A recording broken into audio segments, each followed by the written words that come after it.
undur diri.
Bapak Ibu silakan duduk kembali.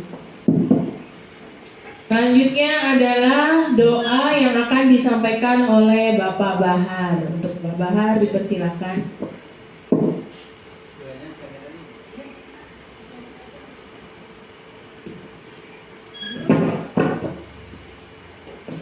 Bismillahirrahmanirrahim. Assalamualaikum warahmatullahi wabarakatuh.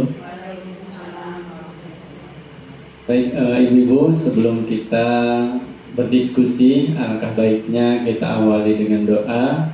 Semoga materi yang disampaikan sama Bu Wid dan Bu Nur mendapatkan ridho dari Allah Subhanahu wa Ta'ala dan manfaat bagi kita semua, terutama untuk anak-anak.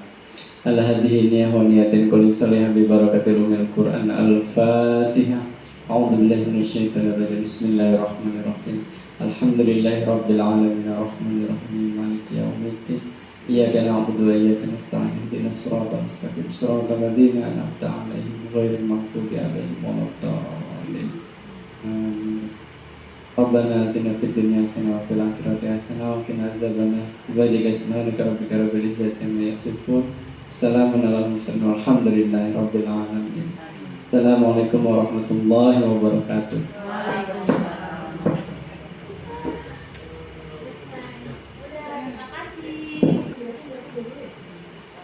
Bismillahirrahmanirrahim. Assalamualaikum warahmatullahi wabarakatuh. Selamat siang Ibu Guru semua. Di sini tidak ada bapak-bapaknya ya. Pertama-tama marilah kita panjatkan puji syukur kehadirat Allah Subhanahu wa Ta'ala atas berkat, rahmat dan limpahannya.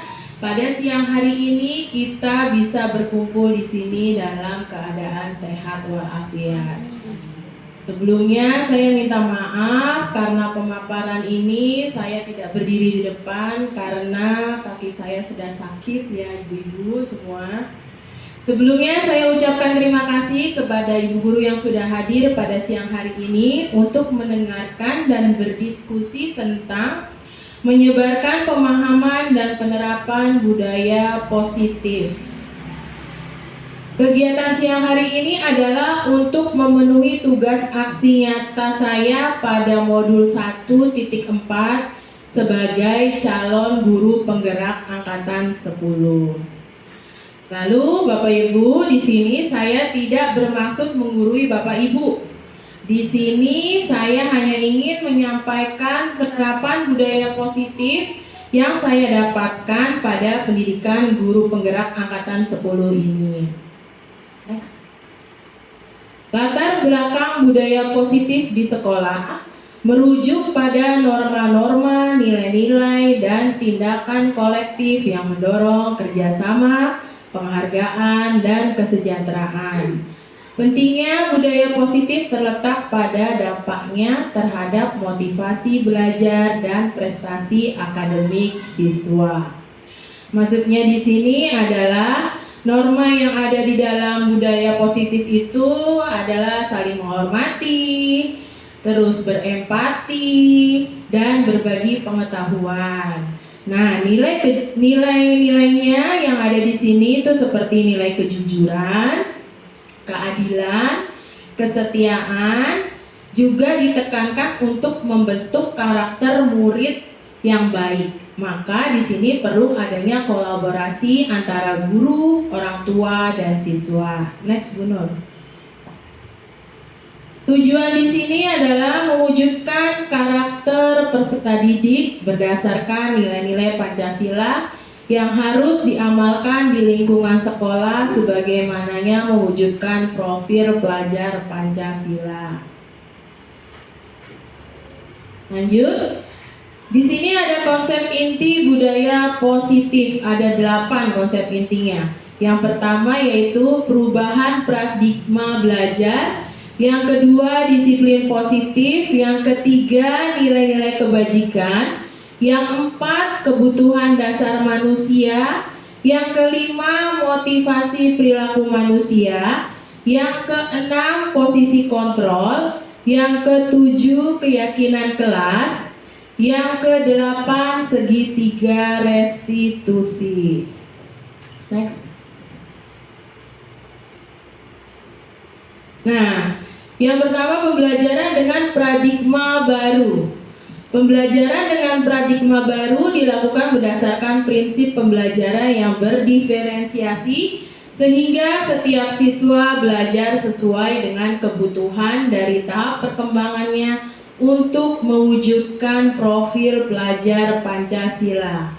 Maksud pernyataan tersebut adalah bahwa pelajaran dengan paradigma baru itu mengadopsi pendekatan yang disesuaikan dengan kebutuhan individual setiap siswa.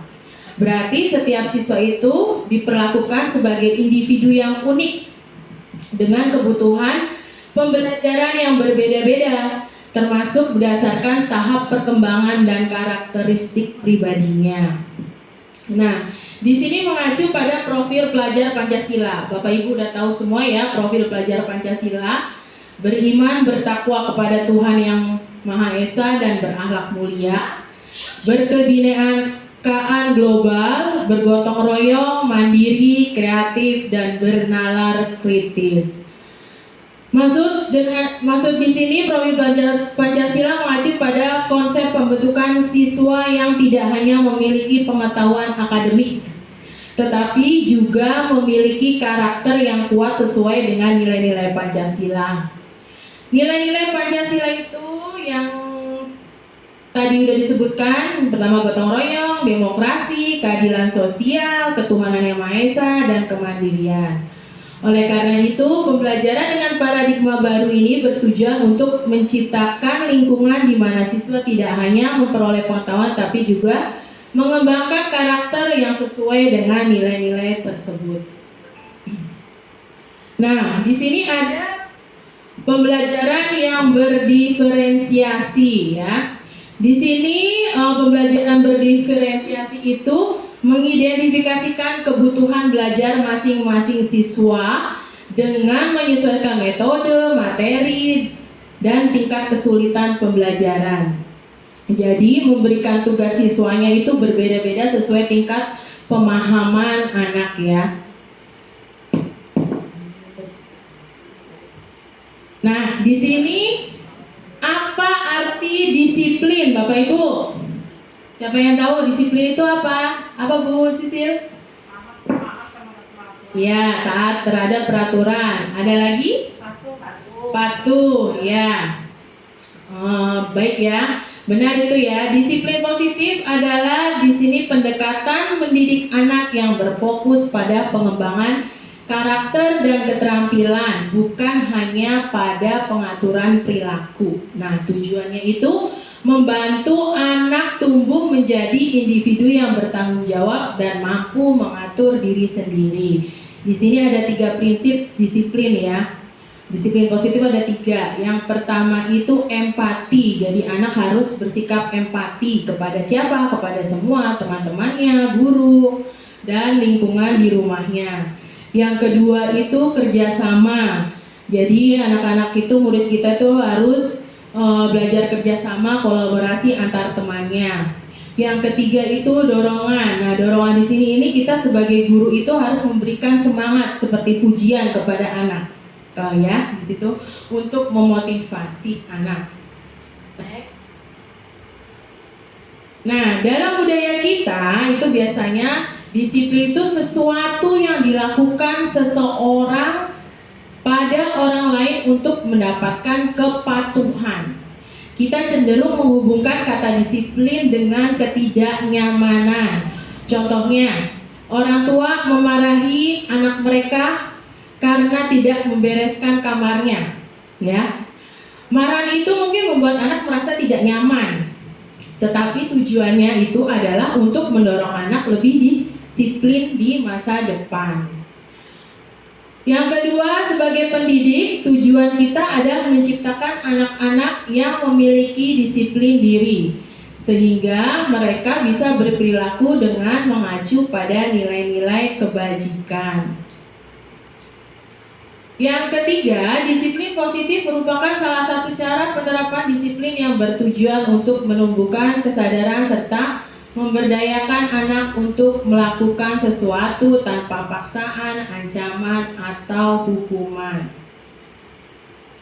Nah, menumbuhkan disiplin diri dan nilai-nilai kebajikan pada anak didik itu membutuhkan komitmen, kesabaran, dan kerjasama dari berbagai pihak, termasuk pendidik, orang tua, dan masyarakat. Dengan usaha bersama, kita dapat membantu anak-anak menjadi individu yang berkualitas dan berkontribusi positif bagi masa depan.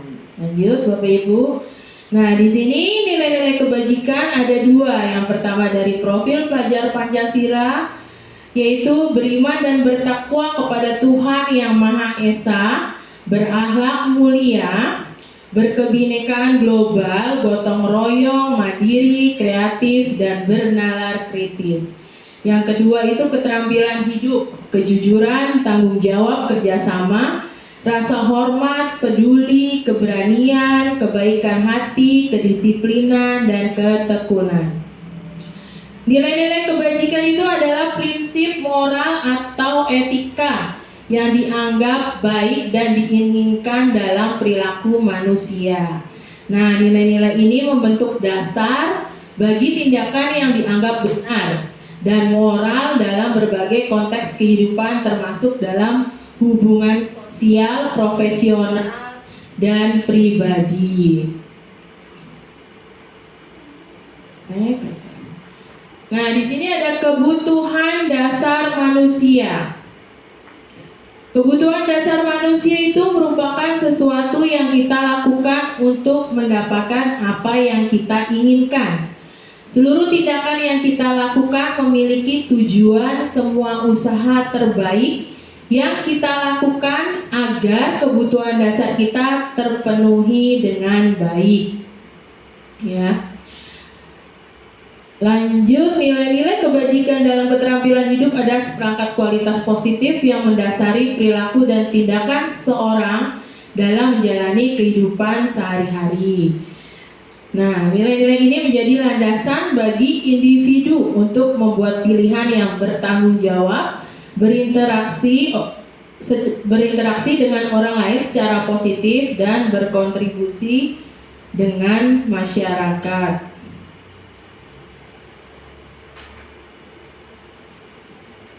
Next.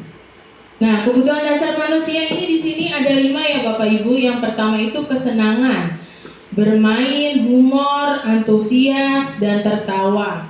Yang kedua, kasih sayang dan rasa diterima. Rasa diterima, dipedulikan, berbagi, kerjasama, dan menjadi bagian dalam kelompok.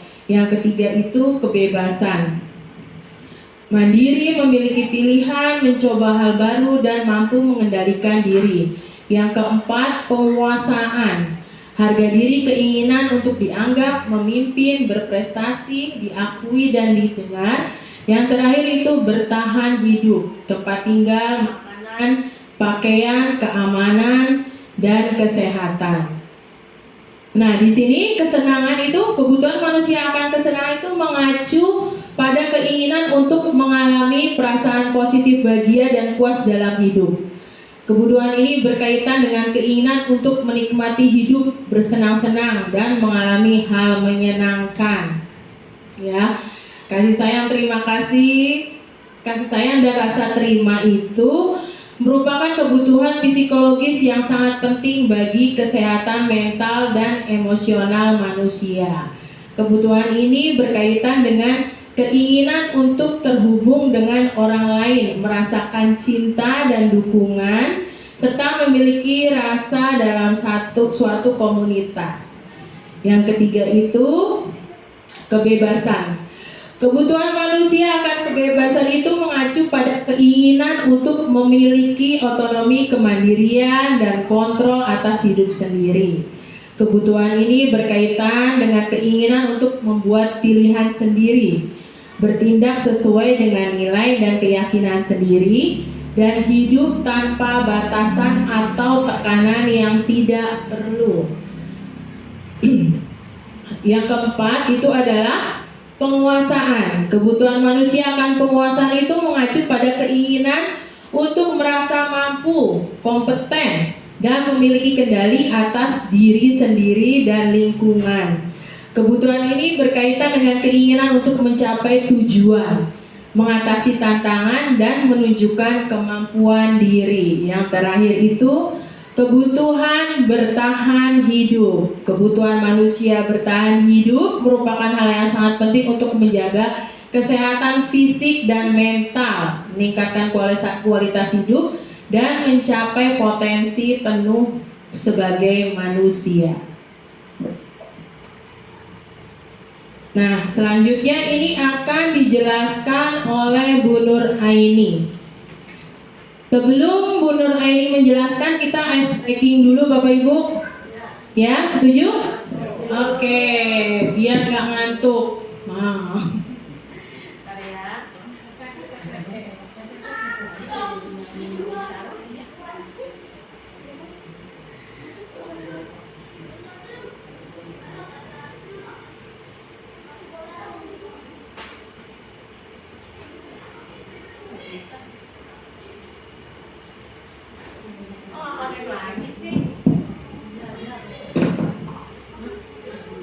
Ya, sekarang kita olahraga dulu nih, senam-senam. Walaupun gak ada guru PJOK nih, kita senam-senam. Yuk Bapak Ibu, kita berdiri dulu sambil menunggu musiknya.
Diputar ke kanan, diputar ke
kasih.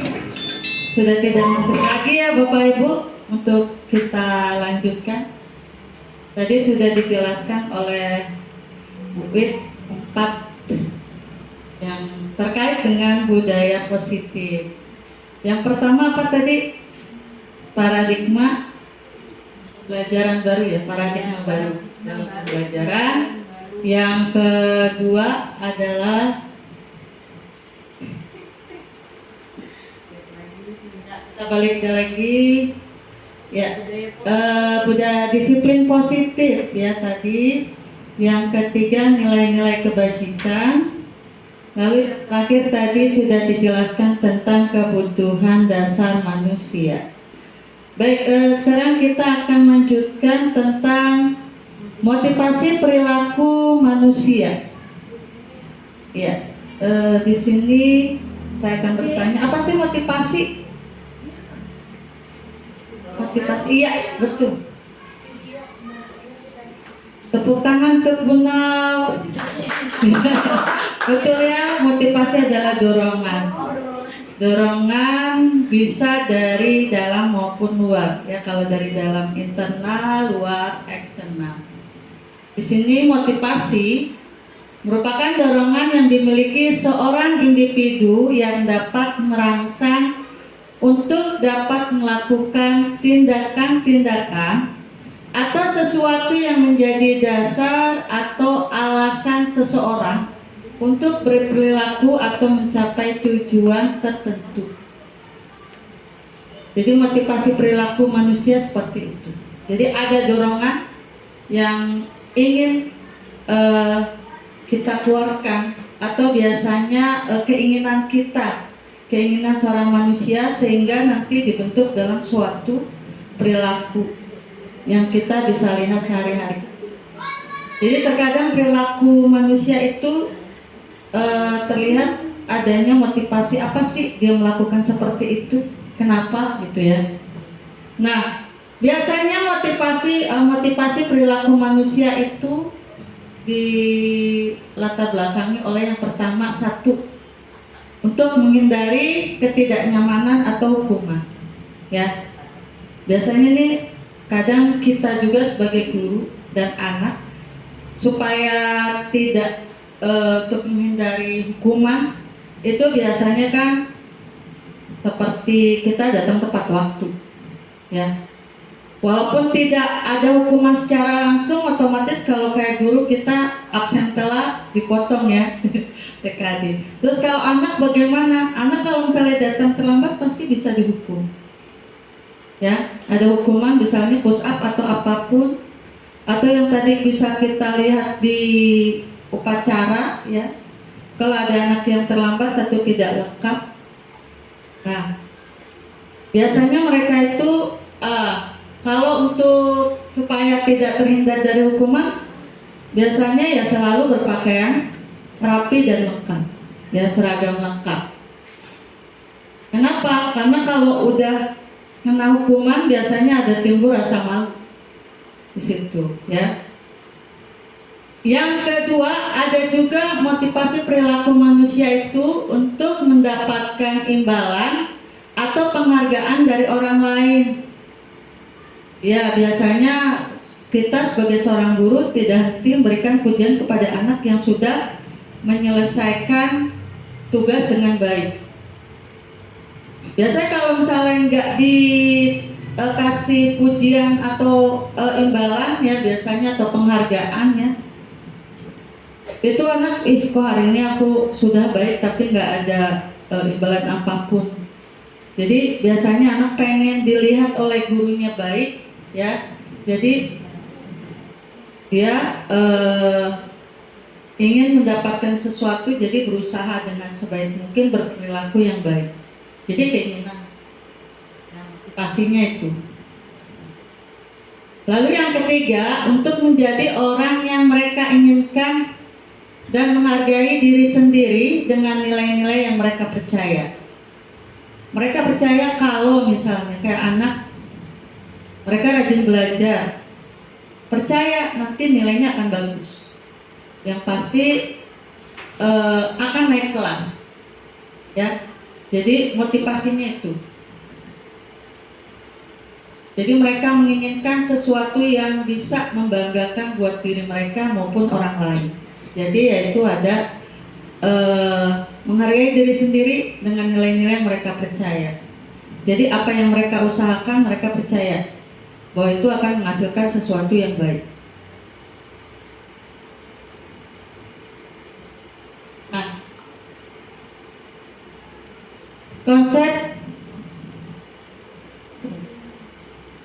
di sini ada konsep disiplin dengan identitas gagal. Nah, di mana dalam hukuman ini biasanya dalam hukuman itu kalau misalnya apalagi kita sendiri merasakan, ya pasti pernah kita merasakan kalau dalam hukuman itu ada perasaan satu tidak nyaman, ya. Yang kedua menyakitkan. Yang ketiga murid takut. Kalau masuk sekolah terlambat lalu dihukum suruh bersihkan kamar mandi, pasti besoknya ada rasa takut. Jadi di sini hukuman seperti itu, ya. Padahal sebenarnya seorang guru itu memberi hukuman itu pada dasarnya untuk kebaikan anak, ya. Agar apa? Agar berubah menjadi baik, pribadinya lebih baik lagi, ya, ke arah yang lebih positif. Tapi ternyata ini membuat murid takut dengan adanya hukuman. Lalu yang keempat itu memaksa. Jadi dipaksakan anak itu untuk melakukan sesuatu yang mereka lakukan, ya, hal-hal negatif yang mereka lakukan. Jadi diberi hukuman, mereka terpaksa melakukannya, ya. Daripada nggak masuk kelas, lebih baik ikuti aja hukumannya apa gitu, terpaksa. Lalu di sini yang kelima itu murid menjadi rendah diri. Rendah diri nanti bergaul sama teman-temannya nih nggak bebas dia, ya. Seolah-olah hanya dialah yang terkena hukuman, yang lain tidak. Seolah-olah hanya dia yang lebih kena hukuman gitu. Lalu bisa saja hukuman itu murid menyembunyikan kesalahan, ya. Yang terakhir itu murid menyembunyikan kesalahan. Kadang terjadi juga anak yang tidak melakukan, tapi ketika dia ditanya, dia menyembunyikan kesalahan temannya, bisa kena hukum. Kan kadang bisa tuh terjadi yang berbuat si satu, misalnya kayak contoh yang berbuat si Hasbi, ya, ternyata bukan si Hasbi, orang lain, tapi Hasbi mengaku, ya. Jadi seolah-olah ini jadi tameng bagi temannya. Ini banyak, ya. Terkadang kita juga nggak tahu kan sebagai guru, karena kelihatannya dia, ternyata dia cuma ikut-ikutan, terus kita kasih hukuman. Nah, itu bisa terjadi. Lalu untuk penghargaan, ini tergantung penghargaan ini maksudnya baik, ya, kita juga maksudnya baik supaya anak itu bisa lebih baik lagi. Tapi tergantung sebagai identitas gagal. Kenapa? Yang pertama merusak hubungan, ya, antara guru dan murid. Di sini ada ketidakadilan misalnya, gitu. Atau murid-murid itu aja yang dapat reward. Atau ketika si anak yang biasanya bandel terus dapat dia baik, tidak dikasih, ya. Kadang-kadang merusak hubungan antar teman juga bisa. Lalu penghargaan ini bisa juga tidak efektif. Jadi di anak nanti motivasinya hanya ingin mendapatkan penghargaan kalau dia ingin berbuat baik. Sering salim sama gurunya, nyapa temennya, ya. Supaya apa? Supaya dia terlihat anak baik. Ketika ada kesalahan, dia buat kesalahan, gurunya nggak percaya, karena setiap hari dia selalu bersikap tidak baik, bersikap baik. Ini tidak efektif juga penghargaan. Bisa juga ya karena itu tadinya termotivasi dikasih, misalnya dikasih berupa barang atau dikasih berupa hadiah. Itu. Yang ketiga, mematikan kreativitas penghargaan. Jadi kadang-kadang kita hanya melihat anak yang kreativitas, ternyata masih ada anak yang lebih kreativitas tapi tidak pernah kita lihat. Jadi kita hanya melihat anak-anak itu aja, ya. Nah, ini juga mematikan kreativitas anak. Lalu menghukum dengan sistem ranking. Zaman dulu ya, sistem ranking. Nah, ini sebenarnya penghargaan buat anak yang sudah berusaha untuk rajin belajar, diberikan penghargaan ranking, bahkan dikasih hadiah. Ya, kadang-kadang ditambah dengan hadiah itu bisa berupa barang atau uang dulu ya. Tapi sejak kurikulum 13 menyamaratakan anak, tidak ada ranking, yang ada anak semua sama. Sama-sama baik, sama-sama pintar, ya. Ini juga terkadang membuat anak lain nggak termotivasi walaupun itu ada penghargaan, ya. Dan juga bagi si anak nih, jadi beban juga ketika suatu hari dia tidak menjadi seorang juara lagi, ranking lagi. Jadi dia nanti akan malu. Bisa jadi penghargaan itu jadi bumerang buat dirinya sendiri dalam hidupnya, ya. Jadi bisa jadi penghargaan itu merupakan hukum dengan sistem ranking di sini. Lalu yang terakhir, merampas hak menghargai dirinya, merampas hak menghargai dirinya. Nah, tuh ya, di sini. Nah, sekarang kita lihat. Tapi boleh nggak sih kita memberi hukuman? Merampas hak menghargai dirinya tuh yang gimana? Merampas hak menghargai dirinya. Nah, ini penghargaan. Padahal sebenarnya misalnya gini, dia nggak mau dilihat sama orang lain bahwa dia rajin, tapi dia pengennya nggak mau ada penghargaan.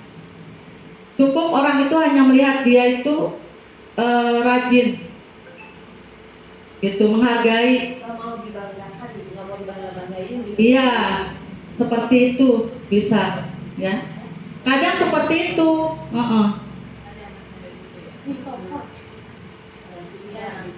Oke, konsep disiplin dengan identitas, ini konsep disiplin dengan identitas sukses yang bagaimana? Yang ada pertama ini konsekuensi. Jadi tadi bukan hukuman ya, konsekuensi.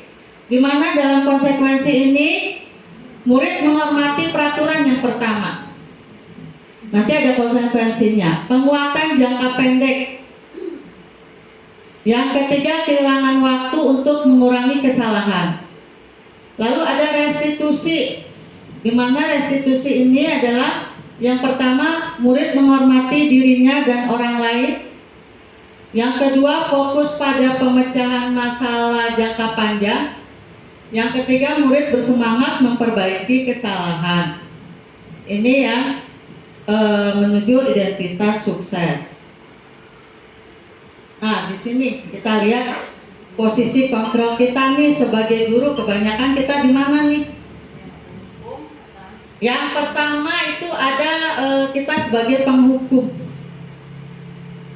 Ya, penghukum itu cepat push up.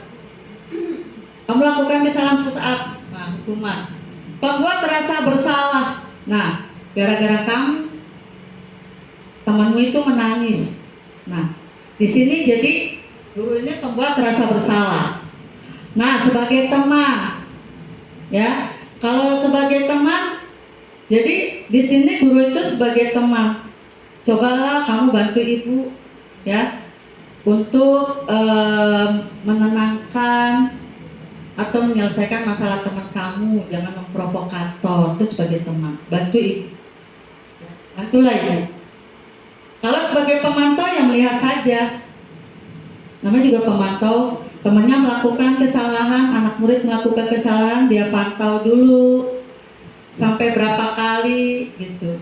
Dia melakukan kesalahan sering berulang kali, hanya dipantau saja. Nah, yang terakhir itu manajer. Manajer itu semuanya. Ya, manajer itu semuanya. Tapi yang pasti seorang manajer itu enggak langsung menjadi penghukum, enggak membuat rasa bersalah, ya. Jadi dia manajer ini yang benar-benar menyelesaikan masalah yang ada dalam pembelajaran atau dalam kelas kita atau dalam sekolah kita. Kira-kira posisi kita di mana nih? Apakah ada yang pernah menjadi penghukum? Pasti pernah. Wih, coba kamu selesaikan ayat ini karena kamu gak mengerjakan PR. Itu hukuman penghukum.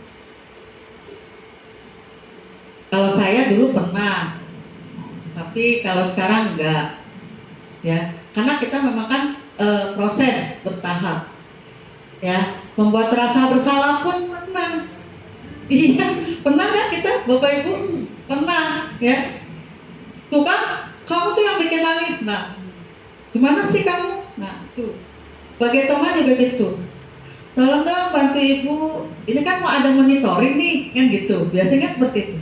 Ini ada monitoring nih, tolong deh kamu jadi kelas itu jangan ribut, jangan berisik. Atau misalnya yang berantem, tolong hari ini nggak berantem ya. Kan ada tuh, Allah ibu kayak nggak tahu aja, kita kan seperti itu biasa anak-anak jawab. Oke lah bu, kita akan menjadi anak yang baik hari ini, kan seperti itu. Nah itu sebagai teman tuh. Jadi ada kata-kata tolong deh bantu ibu. Jadi ada kita sama teman biasa kan seperti itu. Nah pemantau kita juga suka menjadi pemantau.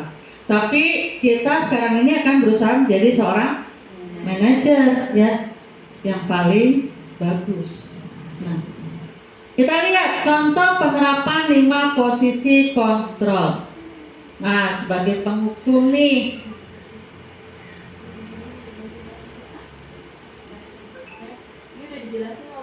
patuhi aturan sekolah. Lalu kamu berdiri di depan kelas. Ya. Membuat rasa bersalah. Contohnya nih. Ya, next ya. Oke. Nah, keyakinan kelas. Saya pengen tanya nih, mengapa keyakinan kelas? Mengapa bukan peraturan kelas? Kita ada peraturan kelas nggak? Ada ya, peraturan sekolah yang kita bicarakan ke anak-anak. Tapi ada juga keyakinan kelas. Keyakinan kelas ini adalah berupa peraturan-peraturan yang ada. Biasanya dalam konotasi kalimat negatif. Nah, ini contohnya kemarin saya cuma pertama kita memberikan penjelasan dulu kepada anak-anak mengapa harus keyakinan kelas bukan peraturan kelas. Peraturan kelas itu diambil dari peraturan sekolah dan sifatnya hanya sebagai yang sudah ada dengan hukum-hukumannya. Tapi kalau keyakinan kelas itu diambil dari peraturan-peraturan yang ada, kita kumpulkan mana nih yang kira-kira sesuai dengan kelas kita. Lalu kita ambil yang kalimat negatifnya. Contohnya misalnya tidak boleh membawa HP, betul Bu. Tidak boleh membawa HP, ya, gitu. Tidak boleh datang terlambat, ya kan peraturan kita juga. Setelah itu nanti dari kalimat-kalimat, nah ini jadi anak-anak sudah ditulis nih.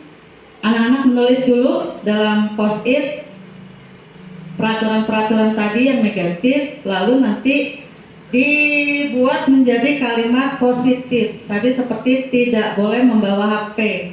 Berarti kalimat positifnya HP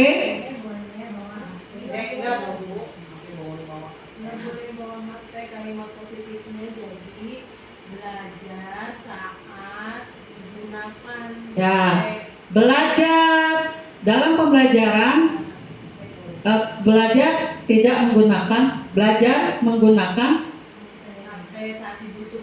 menggunakan HP saat dibutuhkan, ya.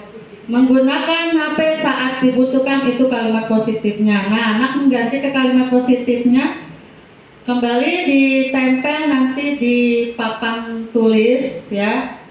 Boleh menggunakan kertas atau karton. Kalau per kelompok berarti per kelompok, ya. Lalu setelah itu nanti dibacakan keyakinan-keyakinannya. Nah, di situ nanti diambil dari nilai kebajikan yang ada pada kalimat positif tadi. Contohnya berarti tadi menggunakan HP pada saat dibutuhkan. Berarti nilai kebajikannya adalah kalau tanggung jawab, ya, tanggung jawab. Nah, itu berarti nilai kebajikannya itu tanggung jawab. Nah, nanti dari tanggung jawab itu kita lihat tuh bentuknya, ya. Nah, ini kalau udah selesai dengan keyakinan kelasnya, ditandatangani, boleh ditempel di kelas masing-masing, ya. Boleh dalam bentuk poster atau misalnya dibuat dalam kertas karton, boleh. Nah, nanti ini kita gunakan, kita lakukan biasanya di awal pembelajaran. Nih, nanti awal tahun ajaran ini bisa kita gunakan untuk seluruh kelas. Bagaimana dengan guru bidang studi? Nah, nanti guru bidang studi bisa menambahkan, ya, apa yang sudah dilakukan oleh Walas. Nanti peraturan-peraturan dari bidang studi penambahannya apa, silakan. Baru nanti itu jadi keyakinan kelas, ya. Nah, ini adalah tata cara pembentukan keyakinan kelas. Itu yang pertama lebih abstrak dari peraturan, ya, lebih nyata berarti. Berupa pernyataan universal, jadi yang luas, yang bisa anak-anak pahami. Dibuat dalam bentuk positif. Tadi yang kalimat negatif yang sudah kita lakukan tadi diubah dalam bentuk positif. Lalu sedikit saja agar mudah diingat, seperti tadi, dilarang membawa HP, ya, tidak boleh membawa HP. Atau datang tepat waktu, tidak boleh terlambat, datang tepat waktu. Nah, jadi mudah diingat. Sesuai dengan kondisi kelas dan sekolah agar mudah diterapkan, ya. Lalu selanjutnya semua warga kelas atau sekolah dilibatkan saat membuat keyakinan kelas ini. Nah, sekarang kita segitiga restitusi. Seperti kita ketahui, sebenarnya kita sebagai guru sudah lama melakukan segitiga restitusi, ya kan? Kadang-kadang kita suka manggil anak kalau melakukan kesalahan, tapi nggak tahu apa itu namanya, ya. Nah, sekarang karena kita sudah belajar, ternyata segitiga restitusi itu adalah suatu proses dialog yang dijalankan oleh guru agar dapat menghasilkan murid yang mandiri dan bertanggung jawab, ya. Jadi di sini ada tindakan yang siswa itu lakukan untuk apa? Untuk membuat siswa itu tidak mengulangi lagi kesalahannya tanpa dia merasa dihukum atau tanpa dia merasa bersalah, ya. Jadi seperti itu. Nah, ini bentuknya segitiga restitusi. Langkah-langkahnya seperti apa? Yang pertama itu adalah menstabilkan identitas. Contoh stabilkan identitas ini, setiap orang pasti pernah melakukan kesalahan. Atau kamu bukan satu-satunya yang pernah melakukan ini. Jadi ada kalimat seperti itu. Pertama, stabilkan identitas dulu, ya. Yang kedua itu adalah validasi tindakan yang salah. Biasanya menggunakan ada kalimat, adakah cara yang lebih efektif untuk mendapatkan apa yang kamu butuhkan? Biasanya nih anak punya alasan untuk melakukan. Kamu tentu punya alasan mengapa melakukan itu. Nah, itu sudah divalidasi, ya. Biasa anak tuh menyebutkan tuh alasan-alasan dia melakukan seperti itu. Yang ketiga adalah menanyakan keyakinan. Karena kita sudah bikin keyakinan kelas, jadi anak itu tahu apa yang sudah dilanggar dari keyakinan kelas yang kita buat, ya. Contoh kalimatnya di situ biasanya ada kalimat keyakinan kelas apa yang telah kita sepakati, atau kamu ingin menjadi orang yang seperti apa. Jadi tindakannya itu anak yang memilih, bukan kita. Kamu harus baik ya, minta maaf, enggak. Jadi anak, apa sih yang harus kamu lakukan setelah ini? Kamu sudah membuat temanmu menangis.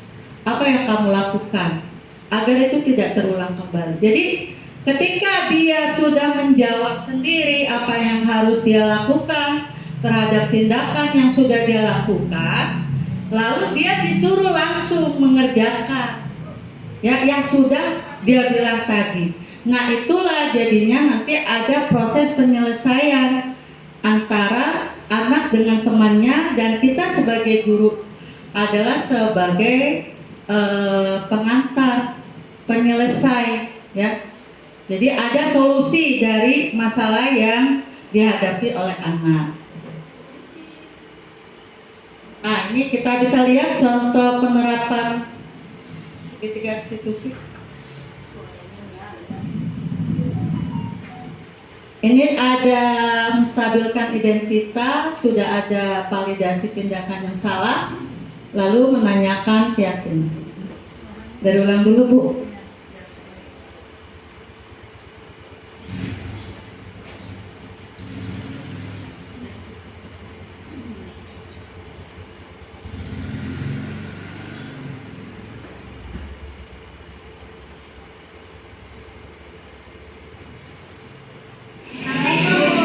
Waalaikumsalam, silakan masuk. Selamat siang, Naomi. Naomi, apakah kamu tahu Ibu manggil hari ini? Tidak, Bu. Tadi saat pelajaran Ibu melihat kamu sedang mencoret tembok kelas menggunakan pulpen. Kamu tahu kan itu perbuatan tidak baik? Iya, Bu. Kamu pasti punya alasan kenapa kamu melakukan perbuatan itu. Iya, Bu. Saya sedang marah dan susah, Bu. Oh iya, tapi itu perbuatan yang tidak baik.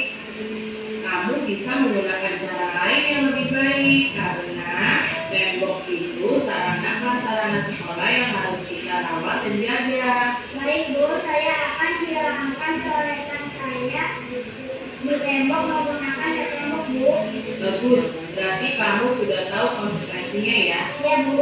Nah, berarti kamu tahu kan nilai-nilai yang telah kita sepakati?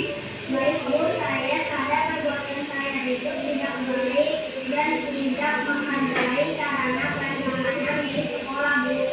Lalu kamu mau jadi orang seperti apa? Baik, Bu. Saya ingin menjadi murid yang baik yang bisa dijaga dan merawat untuk umum. Wah, bagus sekali kamu, Somi. Terima kasih ya. Baik, Bu. Sama-sama. Ya, seperti itu ya, ketika anak kita bermasalah, kita panggil di ruangan khusus, jadi tidak di hadapan teman-temannya. Lalu kita melakukan penerapan segitiga restitusi, di mana di dalamnya adalah satu, menstabilkan identitas, menanyakan permasalahannya apa, lalu memvalidasi tindakan yang salah, apa alasan yang melatar belakangi melakukan hal seperti itu, lalu tadi menanyakan keyakinan yang sudah dibuat di kelas, lalu tindakan yang seharusnya dilakukan setelah melakukan tindakan yang salah. Seperti itu ya Bapak Ibu. Oke, sampai sini pemaparan dari kami.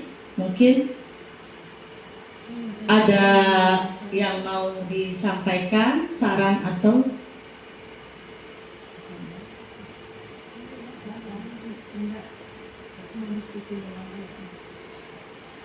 ada? Baik, terima kasih Bapak Ibu atas kehadirannya. Mudah-mudahan apa yang kita sampaikan bisa bermanfaat bagi kita sendiri maupun dalam pembelajaran di kelas kita dan di sekolah kita. Guru bergerak Indonesia maju. Lebih kurangnya mohon maaf. Wabillahi taufiq wal Wassalamualaikum hidayah. Wassalamualaikum warahmatullahi wabarakatuh.